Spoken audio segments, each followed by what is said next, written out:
Bonjour à toutes et à tous, bienvenue dans ce nouvel épisode. Aujourd'hui, c'est un épisode en collaboration avec Alexandre, qui est infirmier référent en soins palliatifs au Luxembourg. Les soins palliatifs, pour situer, c'est accompagner des personnes qui vont mourir. Dans le cas d'Alexandre, il s'agit de personnes âgées. En soins palliatifs, on ne soigne plus pour guérir, mais on soigne pour apaiser, soulager, pour être là pour le patient et pour ses proches, et aussi pour préparer un deuil qui est inévitable. Alors il en faut du courage pour ces soignants qui savent d'avance qu'ils ne sauveront personne. Il faut un esprit scientifique, une écoute de psychologue. Ces infirmiers, ce sont des âmes sensibles qui ne s'abstiennent pas. Et Alexandre a recueilli les paroles que vous allez entendre, qui ont été glanées auprès de patients, de proches et de soignants. Dans les mots de ceux qui savent qu'ils vont mourir, on attend toujours un secret. Comme s'ils allaient enfin nous révéler comment être heureux, comme si leur lucidité allait nous rassurer face à l'inconnu. Mais ici, on ne leur a rien demandé. On a simplement laissé venir ce qui avait besoin d'être dit. Et ce qui est venu, c'est la simplicité et une vulnérabilité déconcertante. Alors au risque de décevoir ceux qui espéraient des envolées philosophiques, ils ne sont pas devenus Montaigne à l'approche de la fin. Et pourtant, leur parole est d'une justesse bouleversante. Ils sont lucides face à leur peur, face à la mort. Ils ont dit « J'ai peur de partir sans vous avoir dit au revoir. » Parfois, je ferme les yeux et je revis des souvenirs. L'oubli m'angoisse, mais je ne crains pas la fin. En soins palliatifs, on leur offre la possibilité de dire adieu, de ne pas partir seuls, que leur passage sur Terre soit vu, reconnu, honoré. On entend souvent que juste avant de mourir, les gens regrettent d'avoir trop travaillé, pas assez cultivé leurs amitiés, pas assez voyagé. Comme s'ils n'étaient plus là, comme si leur seule valeur résidait dans ce qu'ils pouvaient encore nous transmettre, comme si leur rôle c'était de nous rappeler de vivre à fond pour ne pas finir avec des regrets. C'est un peu réducteur, on se tourne vers nous au lieu de se tourner vers eux. Dans les mots des soignants, il y a quelque chose de plus vaste et subtil. Ils ont dit «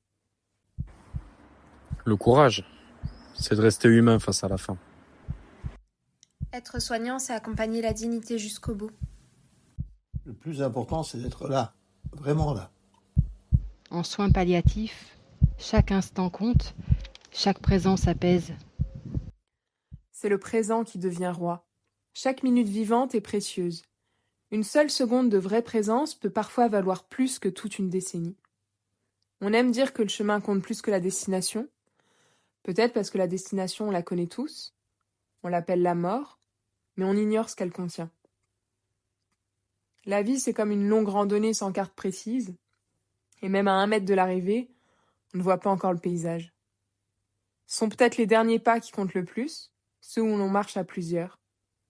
Les proches sont là aussi, ils ont dit. On se tient tout près, sans rien dire, juste présent.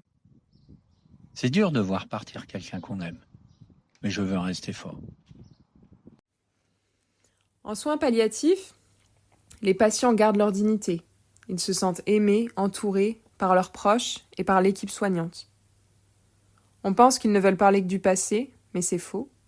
Ils sont là, encore là, sur leur chemin, bien vivants, humains jusqu'à la fin, et ils ont dit « Merci d'être là, même dans le silence. » Je me sens parfois fatigué, mais pas seul.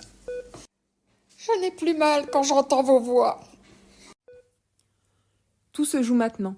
On le sait, une personne qui part en colère laisse plus de questions que celle qui part en paix à ceux qui restent. Pour celui qui quitte la vie dans le tumulte, ce sont les vivants qui devront traduire, deviner, porter les silences, les non-dits. Et ça résonnera longtemps, dans la lignée, dans les mémoires. Mais pour celui qui s'en va en paix, c'est une libération pour lui et pour les autres. Les soignants le savent, alors ils ont dit « J'apprends chaque jour à écouter sans juger. » Accompagner, c'est aussi savoir se taire. Même sans mots, la présence reste un soin. Je me rappelle toujours que je soigne une histoire, pas seulement un corps. Soulager la souffrance, c'est aussi apaiser l'âme. Les proches le savent aussi, ils ont dit Je veux lui offrir la paix. même si ça me brise. Ce dernier voyage, on le fait ensemble. Ce qu'ils font va bien au-delà du médical. Ils ne guérissent plus le corps, mais ils prennent soin de l'âme. C'est un travail à plusieurs, un travail d'humanité, du soignant, du patient et de sa famille. Aujourd'hui, on parle beaucoup d'émotions. On entend souvent « tu me mets en colère, tu me rends triste », comme si l'autre pouvait être responsable de ce qu'on ressent. Les soignants, eux, choisissent d'entrer dans ces instants où les émotions sont brutes, claires, sans filtre. Ils accueillent des fragments de faim, des éclats de vie. Ils offrent leur présence à des inconnus, à ceux qui partent et à ceux qui restent. Ils ne se plaignent pas, ils n'accusent pas, ils ne s'imposent pas. Ils s'ouvrent, ils écoutent, ils se laissent traverser par des histoires, des scénarios de vie qui ne sont pas les leurs. Et quelque part, même sans le dire, ils rappellent qu'on est tous reliés. C'est ça une leçon d'humanité. Le plus dur, c'est pour ceux qui restent, ceux qui vivent la séparation. Et ils ont dit Je n'oublierai jamais son regard. Il m'a tout dit.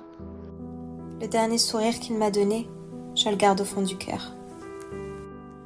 merci à tous, merci d'avoir écouté ces fragments de vie qui inspirent à vivre et accompagner avec douceur et respect.